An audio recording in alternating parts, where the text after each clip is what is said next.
Oke, halo teman. Saya Danang, teman kalian. Nah, di edisi perdana teman bicara kita hari ini, kita akan ngobrolin tentang bahasa Inggris. Nah, ini teman-teman yang baru lulus, terus kemudian pengen kuliah jurusan bahasa Inggris. Nah, apa aja sih yang dipelajari di jurusan bahasa Inggris itu? Terus kalau lulus mau jadi apa? Gitu ya kan? Profesi-profesinya apa aja? Apakah hanya guru atau jadi teller di bank atau yang lainnya? Nah, kita sudah kedatangan tamu ini yang mempunyanya nih, yang punya bahasa Inggris.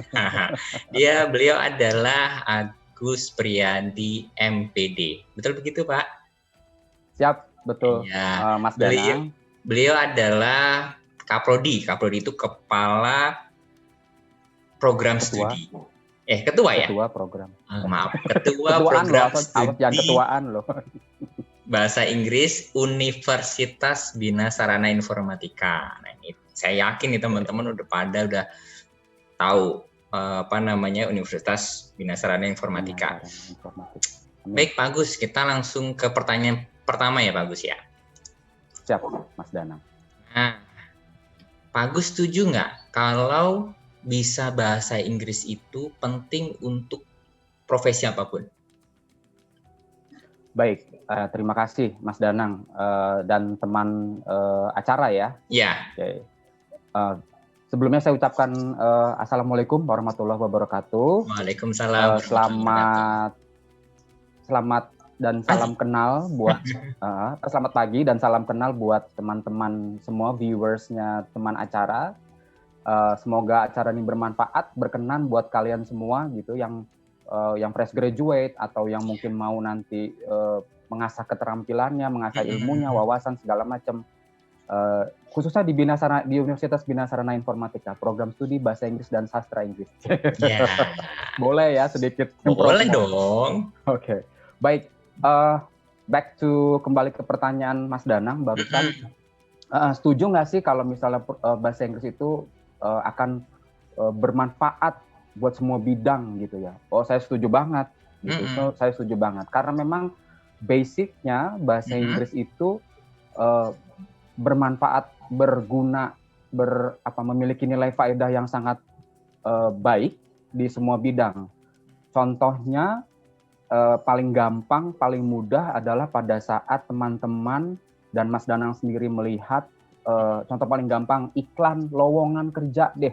Di surat kabar gitu ya, entah di media sosial atau di media elektronik gitu ya. Iya. Pasti ditanya not good comment ya. Mampu berkomunikasi dalam bahasa asing dalam kurung bahasa Inggris. Minimal pasif. Gitu kan. Jadi memang ini sudah merasuki ranah segala bidang gitu ya. Jadi kerja apapun minimal pasif berbahasa asing atau minimal ya kita kan Inggris gitu ya. Kalau misalnya bisa bahasa asing lainnya selain Inggris, ya alhamdulillah nilai plus gitu, value added buat teman-teman acara semua nih gitu.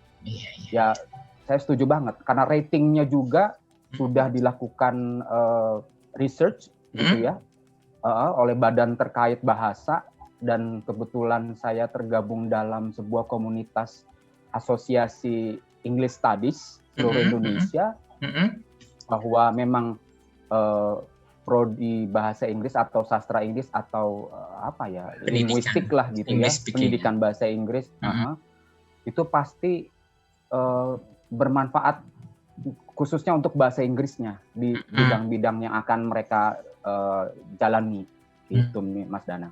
Iya. Nah, kenapa sih harus kuliah, Mister?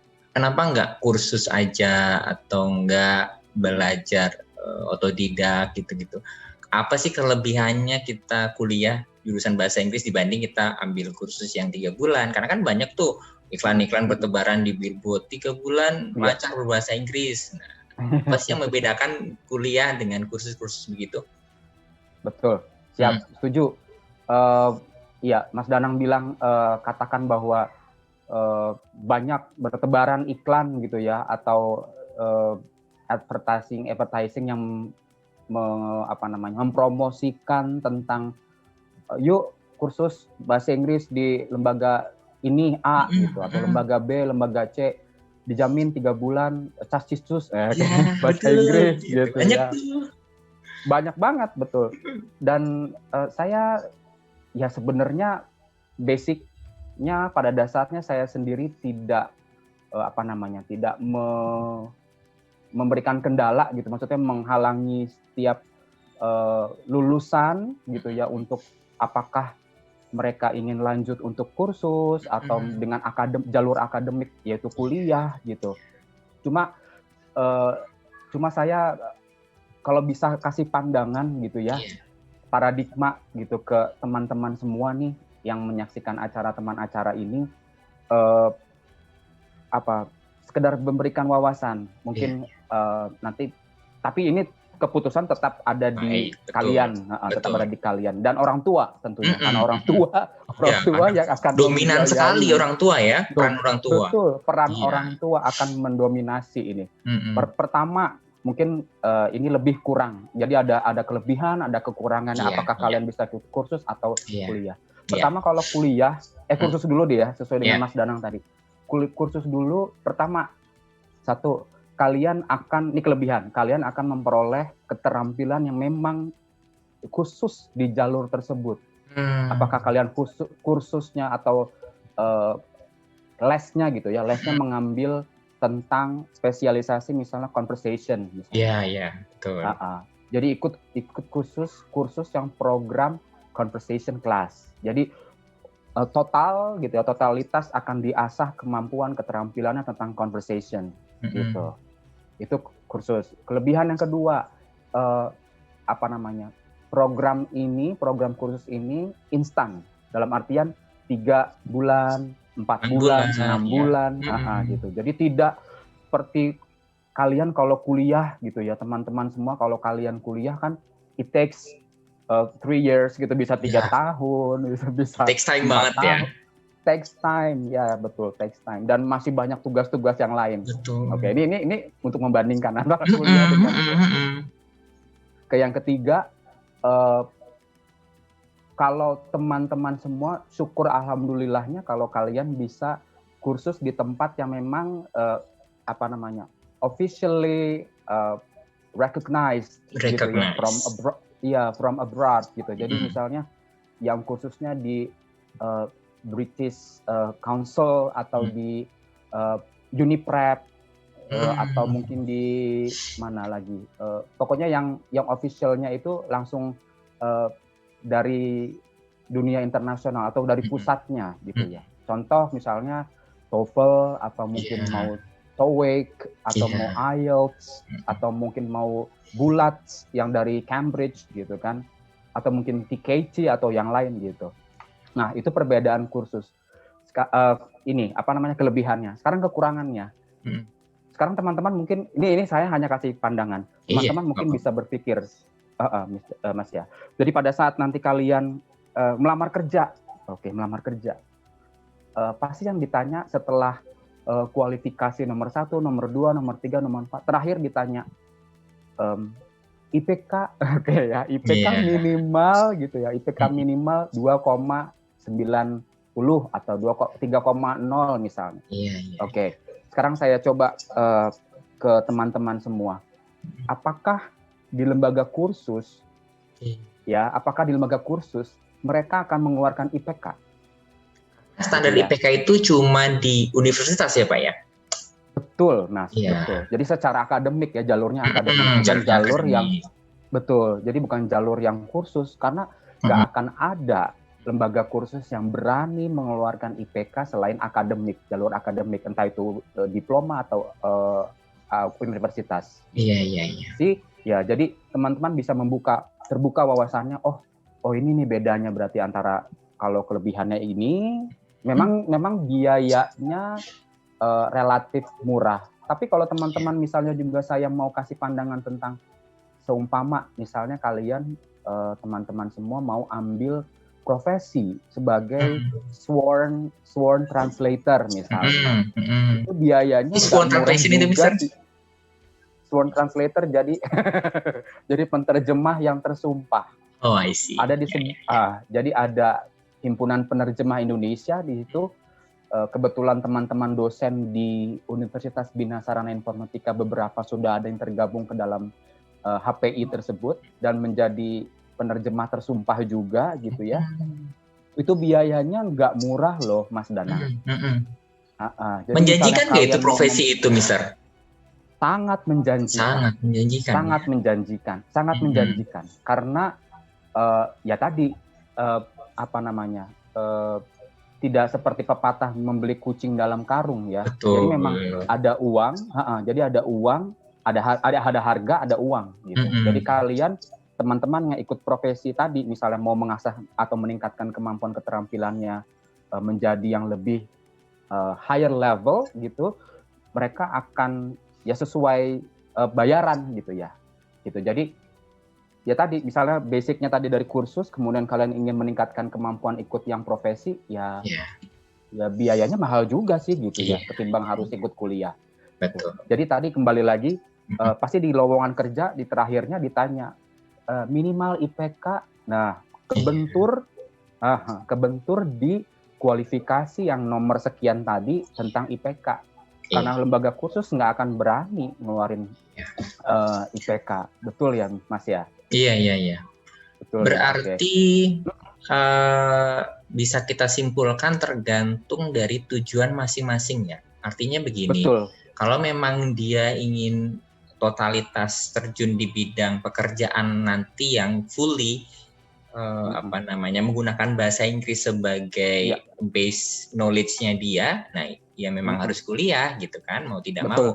Tapi kalau memang hanya tujuannya untuk sebagai kemampuan pendukung, yaitu cukup kursus, begitu ya? Oke juga boleh, tapi mungkin kalau saya kasih pandangan nih Mas Dan, ya Mas ya. Gini, begini. Jadi kalau saya berprinsip alangkah bagusnya kalau teman-teman nih bisa ikut 2, gitu ya. Maunya ikut 2. Kenapa? Karena pertama, kuliah itu sebagai pembuka jalan wawasan untuk mengembangkan kemampuan dan strategi terutama ya, strategi kita ke depannya untuk tidak dibodohi orang gitu loh. Iya, jadi penting buat jalur akademik. Kenapa? Tadi secara hitam di atas putih, ijazah, ya kan? Kemudian IPK, transkrip pasti butuh itu. Jadi memang jalur akademik kita butuhkan yaitu tadi. Ini seandainya teman-teman memiliki uang lebih loh ya, gitu. Jadi maksud saya alangkah baiknya, alangkah bagusnya bila teman-teman bisa menjalani dua jalur ini, gitu. Jadi secara kuliah, secara akademik, kalian bisa membuka wawasan, bisa mengembangkan. Karena secara akademik itu dibahas secara rinci, keilmuan, wawasan, pengetahuan yang memang teman-teman pilih sesuai jalur bahasa Inggris misalnya, apakah nanti pendidikannya, apakah sastranya atau linguistiknya, secara akademik akan dibahas rinci gitu, detail. Nah, untuk tadi Mas Danang sesuai bilang katanya sebagai pendukung gitu ya, kursus sebagai pendukung, betul banget. Jadi selain ditempuh lewat akademik, kalian juga bisa menambah keilmuan, wawasan, dan keterampilan, terutama mengasahnya tadi lewat kursus. Alangkah bagusnya ya. Oke nih Mister. Nah kalau lulusan bahasa Inggris itu keluarannya jadi apa sih Mister? Atau lulusnya jadi pekerjaan apa aja? Kecuali guru ya, karena memang stigma di masyarakat udah udah jadi hal-hal yang kalau jurusan bahasa Inggris keluarnya ngapain sih? Guru bahasa Inggris. Iya. Nah selain akan itu melulu jadi guru bahasa Inggris. Iya ya, apakah melulu bahasa Inggris atau enggak? Kadang saya juga menemukan beberapa lulusan gitu, justru mereka banyak kan detailer bank. Gitu, banyak detailer bank gitu, banyak di leasing dan lain sebagainya, dunia-dunia seperti itu. Nah, Mister bisa kasih gambaran kira-kira keluarannya selain itu apa? Baik. Ya, terima kasih Mas Danang.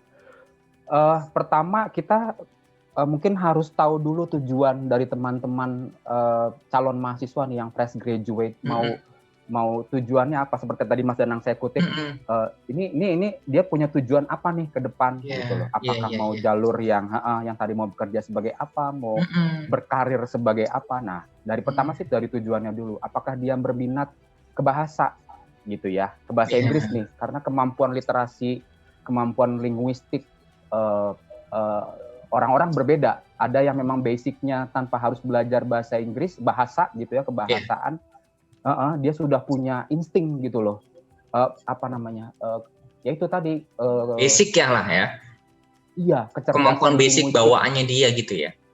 Betul, Mas. Jadi kecerdasan linguistiknya itu dari lahir, mungkin dia dari lahir sudah punya gitu. Jadi tinggal ngasah dikit, wah mantep dah gitu, udah mantul. Atau mungkin tadi teman-teman yang terbawa satu keinginan orang tua ya. Nah, itu dia bisa. Kadang-kadang itu tuh orang tua tuh dominan sekali menentukan, ya udah kamu jurusannya ini aja, padahal secara basic kemampuan dia mungkin tidak ada basicnya, atau kemampuan literasinya rendah, atau dia lebih jago di bidang yang lainnya. Justru yang kadang faktor dominannya itu orang tua gitu. Jadi menurut Mister harus punya tujuan sendiri dulu ya. Dia mengenal diri sendiri dulu. Kemudian menentukan tujuannya, baru iya apa masuk bahasa Inggris atau bidang lain gitu ya misalnya. Betul. Jadi self recognition tentang him or herself-nya itu harus kuat gitu ya. Ya walaupun nanti tetap ada dukungan, ada masukan dari orang tua ya Mas ya. Tapi minimal kita sudah punya argumen, udah punya bawaan, oh saya mau kuliah di sini nih. Kenapa? Gini begitu ya. Setuju. Jadi orang tua yang tadinya mendominasi gitu ya, mendominasi dalam tanda kutip, akhirnya akan luluh gitu dengan keyakinan, tanggung jawab dan alasan argumen tadi, penjelasan ke orang tuanya gitu. Karena memang orang tua, syukur-syukur buat teman-teman yang bisa financially sendiri sendiri gitu ya. Tapi kalau misalnya tetap di sama orang tua ya mohon maaf, susah juga ya gitu. Sebenarnya begini, tidak salah juga sebenarnya orang tua tuh tidak salah dalam menentukan jurusan, karena orang tua pasti melihat banyak pertimbangan begitu ya, entah dari misalnya kalau nanti kelulusan mau jadi apa, karena pengalaman beliau udah banyak gitu. Tapi minimal kita yang menjalani itu tidak merasa terbebani, tidak merasa 3 tahun itu atau 4 tahun itu tidak sia-sia gitu. Karena banyak juga nih misal udah di tengah jalan nih, dia lompat ke jurusan lain. Karena memang merasa bukan gue nih di sini nih, gue nggak bisa nih ngikutin gitu. Iya, salah jurusan. Nah, salah jurusan. Gitu ya. Iya, oke. Jadi betul banget. Jadi jangan sampai kalian teman-teman semua yang sudah menjalani gitu ya, karena faktor keterpaksaan gitu. Keterpaksaan, jangan sampai seperti itu. Makanya dari awal nih saya sama Mas Danang sudah komit, kalau bisa teman-teman semua yang memang sudah patokan yang mau ke bahasa Inggris, yuk kita mantepin gitu loh. Ya, mungkin jadi balik lagi nih ke pertanyaan Mas Danang. Profesi bidang-bidang apa sajakah gitu ya, nanti lulusannya mau jadi apa gitu. Pertama kalau buat sastra, karena memang saya membagi ada 3 nih. Ada sastra, ada pendidikan bahasa Inggris, ada linguistik, Mas ya. Mohon maaf nih kalau saya salah gitu ya. Jadi ini apa yang saya alami sendiri. Jadi ada sastra, ada pendidikan bahasa, dan ada linguistik. Nah, teman-teman tertarik akan 3 bidang ini ke apanya gitu kan ya? Pasti ya pengen tahu. Pertama, karena sastra pasti ya sastra seni lah gitu yang berbau-bau seni, apakah puisinya, apakah dramanya, apakah sastranya gitu ya. Jadi dunia berbau seni gitu loh. Oke, maaf. Sekarang yang sorry maaf ya Mister ya. Di bidang sastra, apakah yang bisa relate dengan saat ini? Kalau bidang drama mungkin sangat terbatas sekali, apalagi kalau bentuknya pertunjukan konvensional gitu ya, itu akan sangat sempit gitu. Kalau kita perluas dengan yang saat ini seperti teknik copywriting, menulis naskah, terus kemudian jurnalistik dan lain sebagainya, apakah itu bisa relate ke situ? Betul. Kalau untuk sastra sesuai tadi yang Mas Danang ceritakan, betul, tapi mungkin bisa ditambah juga dengan jangan salah loh, language editor Mas ya. Language editor itu bisa juga yang basicnya dari sastra. Oh, bisa juga ya. Gitu, karena dia atau content writer, ya content writer karena dia membaca naskah kan, membaca secara kesenian gitu, secara keilmuan yang mereka peroleh dari jurusan sastra itu, untuk menerjemahkan atau mengartikan content writer yang ada, punya basic di situ gitu. Jadi apalagi sekarang udah zaman digital gitu ya, medsos bertebaran di sana sini, jadi orang lebih mudah untuk bisa menjadi content writer digitally gitu, secara digital gitu. Akan sangat membantu banget gitu. Jadi teman-teman nggak usah khawatir kalau misalnya kalian masuk jurusan bahasa Inggris, tolong fokus ke sastranya, misalnya yang tertarik sama sastra atau yang pendidikan bahasa Inggrisnya atau yang mau linguistiknya, tetap terbuka lapangan kerja buat kalian semua. Asal fokus loh. Fokus gitu, loh ya, fokus loh. Betul. Jangan setengah-setengah. Oke, saya lanjut dulu ya Mas Danang. Lanjut silakan. Untuk kedua, pendidikan bahasa Inggris. Nah, tadi Mas Danang sudah paparkan di awal, pasti kalau bahasa Inggris masuknya ke jadi guru lulusannya gitu, jadi guru bahasa Inggris. Oke. Betul sih gitu. Jadi memang pendidikan bahasa Inggris, namanya juga pendidikan. Betul. Secara keilmuan di kuliah tersebut kita akan mendapatkan mata kuliah berbau kependidikan, apakah itu pedagogiknya, cara mengajar, atau metodologiknya gitu ya, metodiknya, metode mengajarnya, profesi keguruannya atau dosen gitu. Yang penting bagaimana kita manage kelas, mengatur kelas, mengatur siswa didik kita supaya bisa seperti mata kuliah classroom management gitu ya, language assessment, bagaimana kita memberikan penilaian buat menilai hasil-hasil tugas atau ujian mahasiswa yang berbau bahasa gitu ya, khususnya bahasa Inggris, atau mungkin nanti tentang konseling, jadi bimbingan karir, bimbingan konseling tentang anak, karena ini kan berkaitan sama profesi pendidikan bahasa Inggris, jadi memang basicnya pendidikan. Jadi kita harus mengenal banget psikologis dari anak tersebut. Jadi mata kuliah berbau-bau pendidikan ya mohon maaf, pasti akan porsinya paling banyak nih buat teman-teman yang ambil pendidikan bahasa Inggris ya Mister ya. Betul sekali, itu dia. Jadi memang harus di labelnya di pendidikannya ini. Betul. Yang ketiga, linguistik. Kalian pasti akan belajar tentang ya berbau-bau linguistik, ya kalimat gitu ya, fonetik, kemudian fonologi, kemudian semantik, pragmatik gitu kan, atau sekarang ada lagi yang namanya stilistik, Mister. Oh, stilistik. Oke, bacanya stylistik ya. Stylistik. Memang lidahnya lidahnya udah lidah bahasa Inggris nih yang Mas Danang nih. Jadi bacanya stylistik. Kalau saya bacanya masih Indonesia, stilistik. Salah banget ya. Jadi mungkin teman-teman tahu istilah stilistik. Jadi bagaimana ini khususnya buat yang linguistik ya, Mas Danang ya. Jadi kalian mungkin bisa tahu seperti apa sih stilistik, gaya, style. Jadi contohnya kalian yang masih ingat dulu gaya mengajar guru dari masing-masing mata pelajaran di sekolah.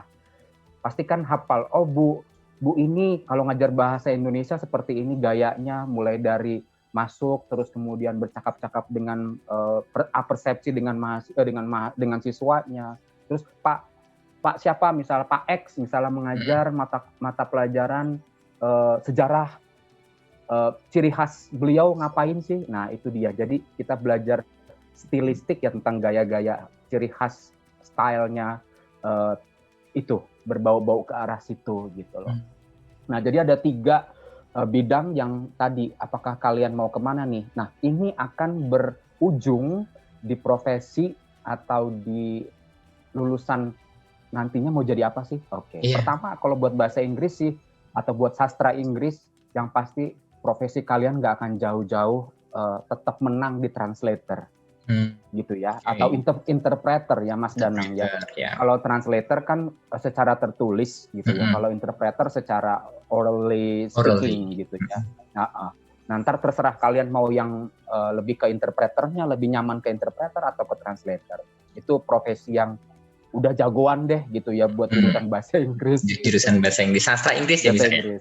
Sastra Inggris Ya, betul. okay. Yang kedua tadi Mas Danang bilang, dan saya juga sudah ini sih meyakini ini, bahwa yang jurusan bahasa Inggris pasti nggak jauh-jauh dari bidang pendidikan, guru gitu ya, atau dosen bahasa Inggris atau pengajar bahasa Inggris, baik di jalur akademik ataupun jalur profesi atau jalur kursus. Tadi misalnya jadi tutor atau guru les bahasa Inggris atau apa, nggak jauh-jauh dari pendidikan. Yang ketiga tadi content writer atau menjadi script writer atau apa ya istilahnya tuh yang bisa mengisi atau menerjemahkan atau gitu ya. Konten betul. Pasti bahasa asing taruhan sama saya. Taruhan sama saya. Maksudnya bahasa asing bahasa Inggris paling minimal pasti yang dicari bahasa Inggris. Paling minimal. Karena alhamdulillah kalau kalian bisa punya kemampuan bahasa asing lain.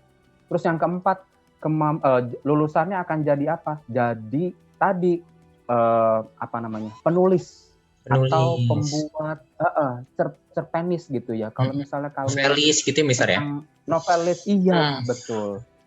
Teman-teman asal tahu aja nih, mungkin kalau boleh sedikit promosi yang di Universitas Bina Sarana Informatika itu ada namanya Robin Setiawan atau siapa gitu ya. Mohon maaf kalau salah. Saya lupa, lulusan kita juga dari bahasa Inggris.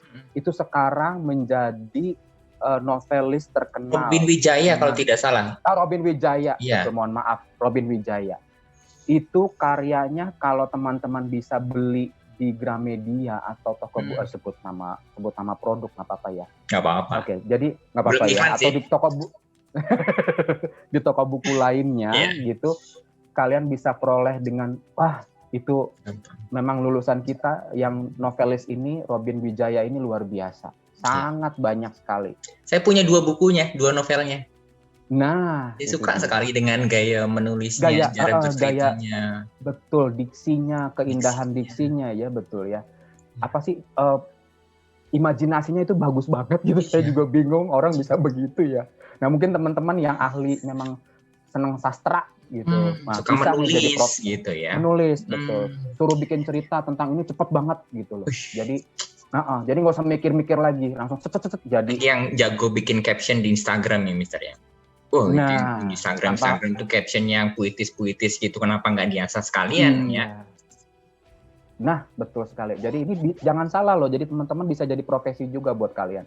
Yang kelima nih, yang tadi Mas Danang ceritakan bahwa kok Pak Agus kok jurusan bahasa Inggris atau sastra Inggris kok lalinya jadi teller, jadi leasing, kerja di bank, administratif lah, kira-kira begitu. Nah, ternyata Mas Danang dari informasi yang saya peroleh, kebetulan tadi ya saya katakan bahwa saya ikut asosiasi bahasa Inggris seluruh Indonesia ini, ternyata ada profesi lain yang kelima yang tetap bisa dijadikan jagoan buat jurusan bahasa Inggris. Kenapa? Karena basic bahasa Inggrisnya itu bermanfaat buat bidang tersebut. Contohnya tadi Mas Danang ceritakan, nggak salah loh lulusan bahasa Inggris atau sastra Inggris jadi teller. Kenapa? Karena sedikit banyaknya kan bangsa asing nih, masyarakat asing, warga negara asing sudah banyak yang menetap di Indonesia gitu ya. Akan sangat bersyukur, akan sangat bermanfaat kemampuan berbahasa kalian akan diasah pada saat kalian bekerja di bank yang kebetulan langsung ketemu dengan nasabah atau langsung ketemu dengan customer yang memang non penutur bahasa Indonesia alias native speaker, itu akan bermanfaat. Makanya bidang-bidang lain selain bahasa tadi seperti bank atau leasing atau rumah sakit, jangan salah. Sekarang banyak rumah sakit internasional ya Mas ya. Iya. Jadi mulai membuka lapangan-lapangan yang memang basicnya dicari lulusan-lulusan bahasa Inggris. Kenapa? tadi secara bahasa dia sudah punya basicnya, tinggal secara administratif aja. Administratifnya saja. Oke. Nah, itu ya teman-teman ya. Jadi teman-teman udah kebuka nih. Ternyata jurusan bahasa Inggris itu nggak cuma guru doang, bisa translator, tadi penulis naskah, kemudian jadi novelis, bisa juga kerja di administratif, dan terbuka banyak sekali lapangan pekerjaan buat teman-teman. Tinggal focusingnya di mana nih ya? Gitu. Betul. Oke. Jadi stigma, maaf Mas Nanang. Ya. Jadi stigma jadi guru tolong jangan dihapus, maksudnya tolong jangan melulu jadi jangan guru. Melulu begitu. Ya. Betul. Ya, buat ibu-ibu dan bapak-bapak yang menyaksikan acara kita hari ini, nah sekarang sudah mulai ada berbagai macam pertimbangan dan wawasan untuk bisa nih anak saya di sini gitu. Siap. Nah, selanjutnya nih, Mister, banyak juga ya, kita tidak memungkiri bahwa terkadang jurusan bahasa Inggris itu ketika lulus malah tidak begitu lancar berbahasa Inggris. Ini yang salah apa ya? Apakah sistem pengajarannya, dosen-dosennya, ataukah manusia si siswa tersebut atau dia merasa kurang nggak stuck di situ sehingga dia tidak terlalu maksimal di perkuliahan itu. Betul, siap. Ya, terima kasih Mas Danang. Ya, pertama tadi yang seperti saya katakan di awal bahwa memang pertama passion ya. Passion. Kayaknya passion. Ini anak gitu ya. Ini orang tuanya, ini anaknya kan saling berkolaborasi ya, bekerja sama. Apakah orang tua melihat passionnya anak memang di bidang bahasa gitu. Tapi si anak sendiri, siswanya sendiri bisa merasa bahwa passion saya memang di bidang bahasa, tapi orang tua nggak setuju, tinggal memberikan pengertian. Ini yang begini gampang nih Mas Danang. Kenapa? Karena memang sudah punya passionnya di bahasa. Passionnya di bahasa. Khawatirnya ketemu siswa yang passionnya bukan di bahasa, tapi tetap kekeh, tetap maksa mau ngambil jurusan bahasa Inggris. Nah, ini tantangannya memang berat ya buat insan pendidik ya. Nah, buat dosen atau gurunya ini tantangan banget. Oke. Memang kalau saya boleh kasih paparan, maksudnya membandingkan. Kalau untuk kursus sendiri, memang fokus per spesifik gitu ya, Mas ya. Per skill, conversation, misalnya mau ambil TOEFL-nya, atau mau ambil grammar-nya aja, atau mau ambil speaking-nya aja, atau mau ambil writing-nya aja, atau mau ambil business correspondence aja. Nah itu sudah per skill, per bidang spesifik gitu. Nah sayangnya kalau yang siswanya ini mau ambil jalur akademik alias kuliah. Kenapa? Karena ini tantangan buat pendidik tadi, insan pendidik kita semua nih, masuk saya gitu ya. Karena saya sendiri menghadapi sangat banyak siswa-siswa saya yang memang dia pengen gitu ya, dia kepengen masuk jurusan bahasa Inggris atau sastra Inggris, namun kendala di kemampuan berbahasanya, verbalnya belum bisa baik gitu. Kok udah dicoba 1 semester, 2 semester, tapi kok nggak mohon maaf nih nggak ada improve gitu ya. Jangan takut gitu, tetap berlatih, tetap mencoba untuk mengasah kemampuannya. Kenapa? Karena saya yakin dan percaya bahwa apa yang kalian punya di satu bidang, misalnya di semester 1, misalnya nih kuliah ya, buat teman-teman yang nanti akan masuk jalur akademik kuliah, khususnya di Universitas Bina Sarana Informatika, karena akan ada banyak promo, ada banyak beasiswa, tawaran bagi kalian yang masuk di bahasa Inggris dan sastra Inggris. Nah, di semester 1 misalnya ada mata kuliah intensive reading, ada mata kuliah vocabulary building, ada mata kuliah basic grammar. Saya yakin dan percaya bahwa kemampuan di bidang kalian ini, di bidang 3 ini misalnya ya, tadi vocabulary building, intensive reading, sama basic grammar. Saya yakin, kalian misalnya secara grammar kalian kurang, gitu ya. Secara grammar kalian kurang, atau secara structure grammarnya kurang. Tapi saya yakin bahwa kalian di bidang speakingnya, di bidang readingnya, di bidang listeningnya pasti bagus. Gitu. Jadi jangan khawatir. Memang tadi Allah ciptakan kelebihan, kekurangan, gitu ya. Tetap harus bisa menerima, tetap legowo, tetap self-relieved gitu, bahwa ya saya yakin bahwa ini saya memang kurang nih grammar, tapi saya speakingnya bagus, saya listeningnya oke banget, saya writingnya perfectly excellent, gitu ya. Dan tidak menjamin juga yang jago grammar dia bakal sukses juga, atau yang nggak jago grammar dia nggak sukses juga, kan tidak ada garansi untuk itu. Setuju. Siap. Nih buat teman-teman yang lagi kuliah nih, Mister, yang lagi kuliah jurusan bahasa Inggris, banyak sekali juga yang merasa bahwa yang tadi nih berkaitan dengan tadi, dia kuliah tapi kok merasa stuck gini-gini aja gitu, merasa, saya kayaknya harus bagaimana nih untuk misalnya biar lulusnya bagus, atau biar semangat dalam belajar, atau apa yang kira-kira harus diperbaiki dari teman-teman yang saat ini sedang kuliah cuman merasa stuck dirinya di bidang tersebut, terkendala gitu ya. Ya baik. Sedih juga ya dengar seperti ini, karena ini sering jadi curhat gitu ya, curhat dari mahasiswa saya sendiri. Kok saya Mister begini-begini aja kuliah ya, bahasa Inggris saya begini-begini aja gitu. Kayak nggak ada yang improve, nggak ada yang meningkat gitu, levelnya ya segini gitu. Mungkin nanti kalau dites ya segini-segini juga. Segini-segini juga gitu.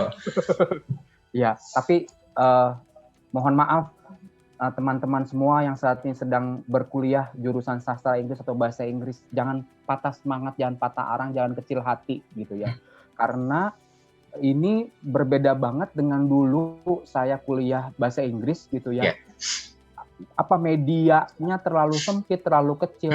Tapi sekarang kalian ini ya kan, kalian hidup di era yang luar biasa, semuanya transparan dan global. Dari semua platform semua ada ya. Betul. Semua aplikasi, platform apapun kalian bisa search secara online gitu ya. Tolong sebentar dulu Mas Danang.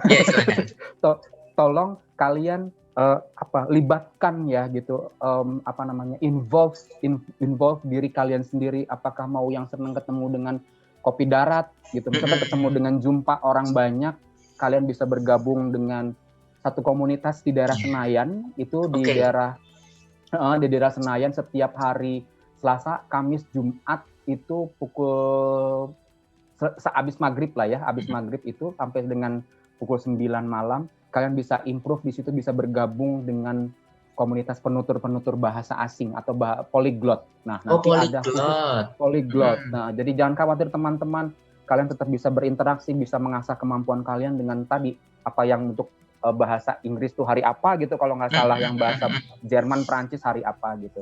Atau mungkin yang bisa langsung praktis secara online gitu ya, Mas Danang ya. Banyak gitu, jangan khawatir. Oke. Nah, saya tadi mau masuk ke sana nih Pak Agus nih, berkaitan dengan banyak sekali platform yang kita bisa gunakan dalam improvement bahasa Inggris ya. Ada aplikasi, ada bentuknya web, ada kalau mau bentuknya video ada di YouTube, web series, video seriesnya tentang pembelajaran bahasa Inggris. Nah, tapi dengan begitu banyaknya platform atau sumber justru terkadang membuat orang bingung.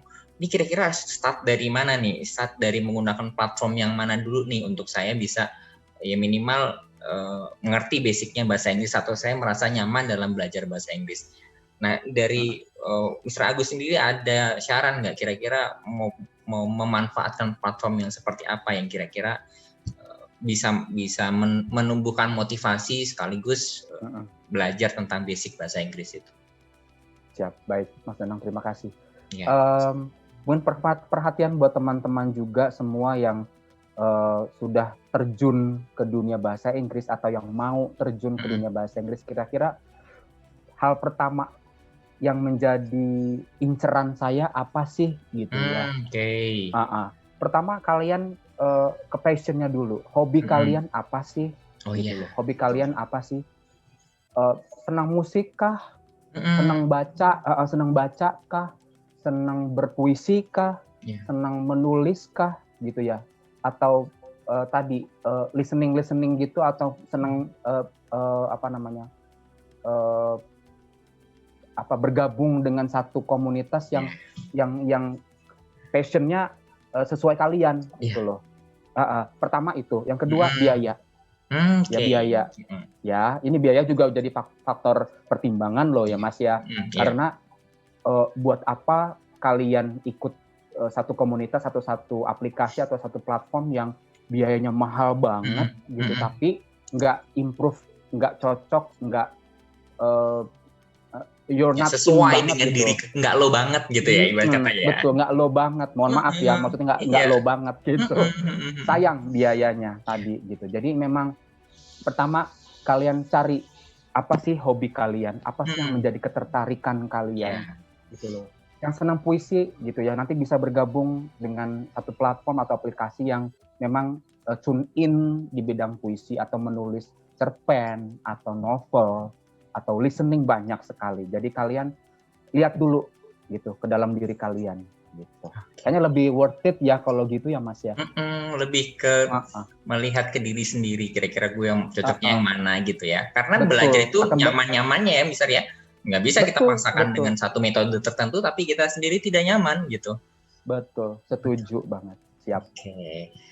Nah, saya mau masuk ke terkaitan dengan pekerjaan nih Mister. Apakah IPK yang bagus itu akan selalu berakhir dengan pekerjaan yang bagus atau kesuksesan, atau yang seharusnya seperti apa dalam kuliah itu? Apakah dia ngejar IPK yang bagus atau misalnya dia ikut berorganisasi atau ikut menambah skill yang lain begitu untuk sebagai bekal ketika dia bekerja? Dari pandangan Pak Agus seperti apa? Baik, terima kasih Mas. Ini penting juga ya, ini penting juga buat teman-teman semua yang tadi stigma IPK tinggi itu akan selalu mendapatkan pekerjaan atau karir yang bagus juga, dengan payment atau dengan salary yang menjanjikan, salary yang menjanjikan. Atau IPK rendah, kemampuannya kurang gitu, akan berefek ke salary-nya juga gitu, atau ke pekerjaan atau karirnya. Saya kurang setuju ya gitu.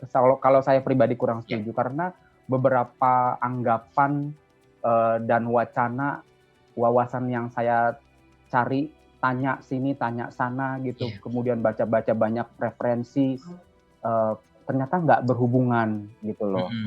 Ya nggak berhubungan. Walaupun penting ya Mister. IPK, tetap penting sih, betul. Tetap penting. Tapi hal ini jangan dijadikan buat kalian, aduh IPK gua kecil nih, gue kayaknya nggak bisa begitu Mister, jadi beban. Betul, jadi beban. Tolong kalian tetap tetap yakin gitu bahwa kalian punya masa depan yang cerah, masa depan yang menjanjikan, walaupun itu ya. Gitu. Maksudnya yang sekiranya bisa buat bersaing, bisa buat berkompetisi dengan lulusan lain gitu. Tapi juga selain IPK tadi, kemampuan keterampilannya menang di situ, jagoin di situ gitu loh. Kan kalau IPK juga kadang karena rezeki-rezekian, kadang juga karena karena kebetulan mungkin dia sakit atau apa, jadi nggak bisa ikut ujian atau akhirnya jadi bagaimana nilainya. Jadi jangan kepatok sama nilai, jangan kebentur sama jangan sama nominal ya, nominal. Tolong teman-teman semua, nominal itu nggak selalu menjanjikan, walaupun itu penting buat pegangan kita, menambah PD gitu. Tapi kemampuan keterampilan tetap dikedepankan. Oke, itu ya teman-teman ya. Saat ini yang lagi kuliah, terus kemudian IPK-nya kok turun di semester ini, kenapa ya? Gitu, jangan depresi ya, jangan minum baygon ya. Tetap optimis ya teman-teman. Tetap optimis. Pasti akan ada perbaikan ke depannya. Nah, ini terakhir nih Mister nih. Kira-kira ada saran nggak buat teman-teman yang mau masuk jurusan bahasa Inggris? Apa sih yang harus dipersiapkan? Gitu selain tadi niat ya Mister ya. Kira-kira hal dasar lain apa saja yang harus dipersiapkan? Siap, baik Mas Danang. Hal pertama mungkin saya mau cerita dulu tadi ya, balik lagi ke orang tua ya. Kebetulan yang teman-teman masih dominasi pendananya gitu, sponsornya gitu ya, sponsornya masih dari orang tua, tolong jangan memaksakan diri harus berkuliah jurusan bahasa Inggris atau sastra Inggris di kampus ternama gitu loh. Iya ya, iya ini penting loh, karena orang tua yang harus membanting tulang, mencari penghasilan untuk kalian kuliah gitu. Gitu. Jadi tolong diperhatikan keinginan kalian dengan kemampuan orang tua ini harus balance gitu. Jadi bareng jalan gitu ya, jalan bareng gitu. Jadi keinginan mau kuliah di luar negeri gitu. Aduh, ya siapa yang nggak kepengen gitu ya. Pengen banget, saya juga kepengen banget. Mas Danang juga pasti kepengen banget gitu ke luar negeri. Tapi kan ini dia. Jadi niat, kemudian dana atau finansial gitu, finansial tolong dilihat juga. Kemudian ketiga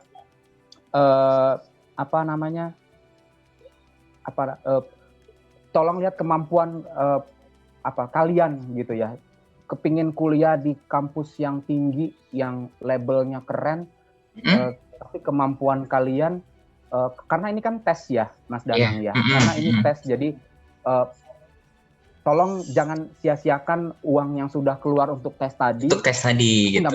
Tapi nggak masuk gitu loh. Gitu. Karena kalian bisa mengukur kemampuan kalian. Ya pede sih boleh gitu. Pede memang harus pede. Tapi tetap harus bisa mengukur. Ya Mas. Oke. Nah apakah ngaruh nih Mister? Kampus besar, kampus ternama, kampus yang reputasinya A, oke lah gitu. Kelasnya, kelas well known lah gitu.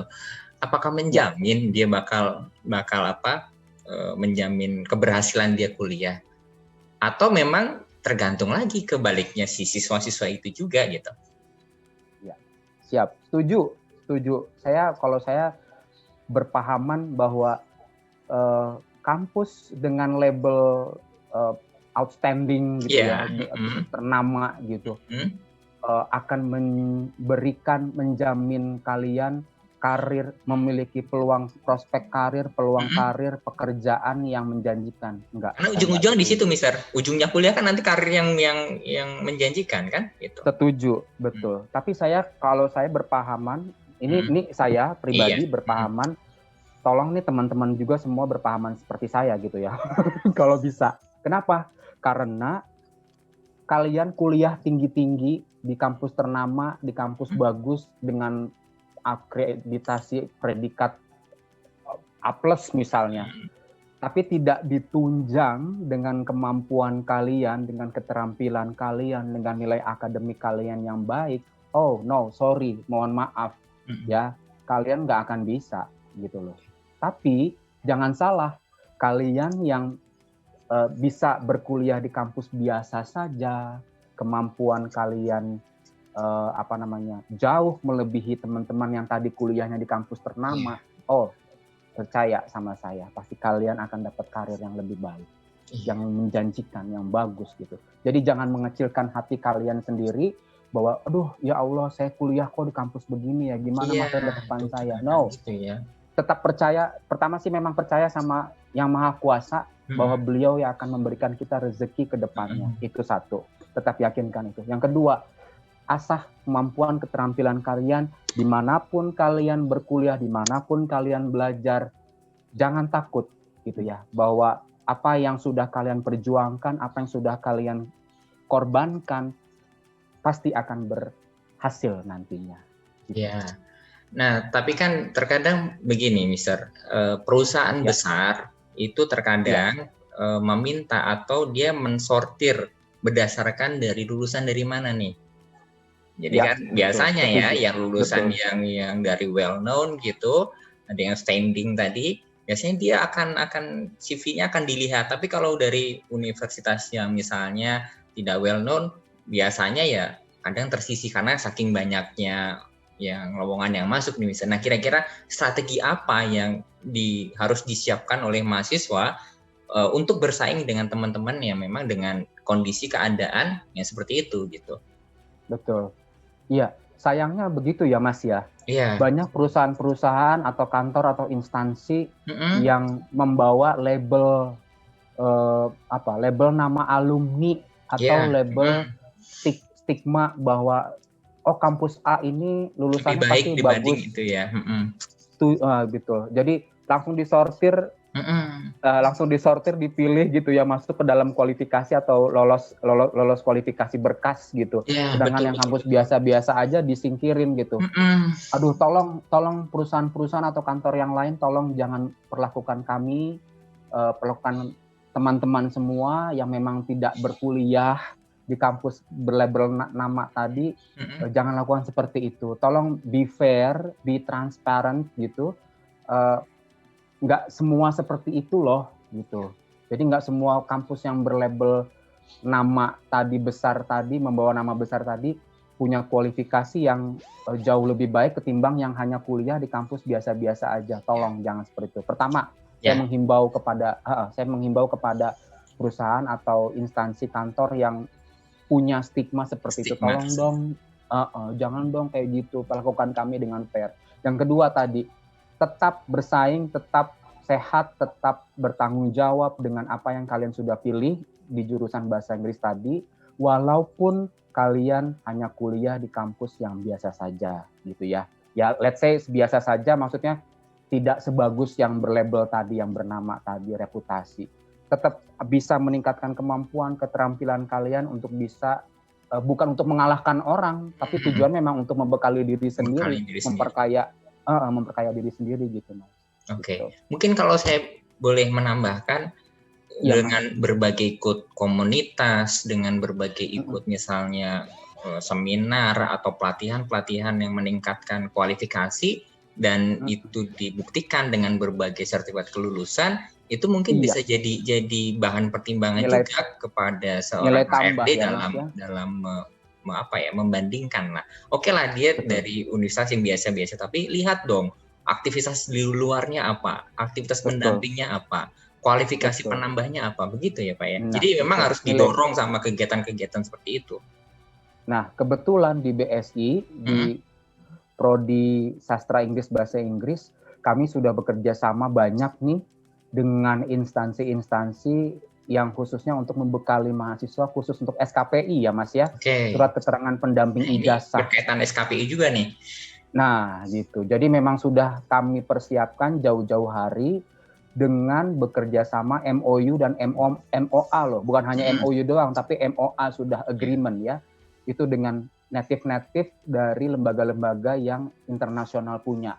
Jadi teman-teman nggak akan rugi kalau kalian berkuliah di Prodi Sastra Inggris Bahasa Inggris Universitas Bina Sarana Informatika. Pertama, SELS. Itu lembaga yang Inggris ya, maksudnya menuturnya memang beberapa orang-orang Inggris yang memang dijadikan pengajar di sana dan kita kerjasama. Kemudian ITS, lembaga sertifikasi TOEFL internasional yang ada di New Jersey, di US. Jadi memang kita sudah kerjasama. Kemudian ada lagi Direct English gitu. Jadi memang sudah bekerja sama dengan kampus Prodi Bahasa Inggris, Sastra Inggris gitu Mas. Dan masih banyak lagi. Baik. Oke, terima kasih banyak Pak Agus atas waktunya dan kesempatannya, ilmunya juga buat teman-teman di sini. Nah, buat teman-teman yang masih ingin tanya-tanya, silahkan tuliskan di komen atau ingin review jurusan apa. Nanti tim kami akan coba cari orang yang kompeten di bidangnya, kita bahas, kita kulik habis jurusan tersebut. Ya, jadi teman-teman yang mau ikut ke jurusan apa, nggak bingung lagi nih. Oke. Sekian, terima kasih. Kita jumpa dalam sesi teman bicara berikutnya. See you. Terima kasih Pak Agus. Terima kasih Mas Danang, sukses selalu.